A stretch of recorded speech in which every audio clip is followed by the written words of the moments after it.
ले तू झिझिया अब हाथ में, सखी ले ले तू झिझिया अब हाथ में, सखी ले ले तू झिझिया अब हाथ में। डैनी नाचतिया बे 9 दिन नवरात में, डैनी नाचतिया बे 9 दिन नवरात में, डैनी नाचतिया बे 9 दिन नवरात में।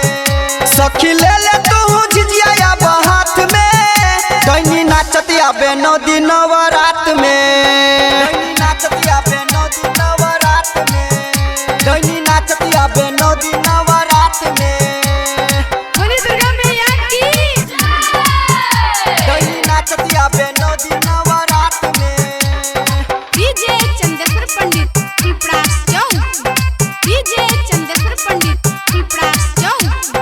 चढ़ते नवरात सखी डर बारा लागे, लेके चलब हमहू झिझिया आगे आगे, लेके चलब हमहू झिझिया आगे आगे। चढ़ते नवरात सखी डर बारा लागे, लेके चलब झिझिया हमहू आगे आगे, आगे आगे। सब सखी मिली खेलब हम साथ में, सब सखी मिली खेलब हम साथ में, सब सखी मिली खेलब हम साथ में।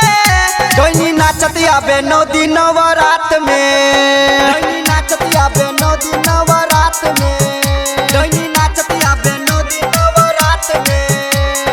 बोली दुर्गा मैया की, डैनी नाचतिया बे 9 दिन नवरात में।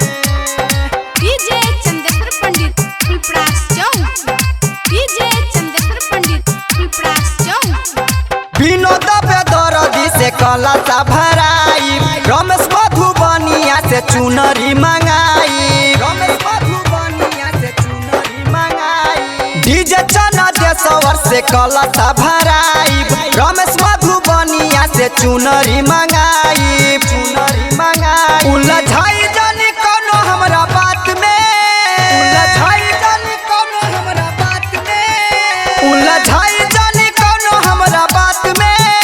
डैनी नाचतिया बे 9 दिन नवरात में, डैनी नाचतिया बे 9 दिन नवरात में, डैनी नाचतिया बे 9 दिन नवरात में।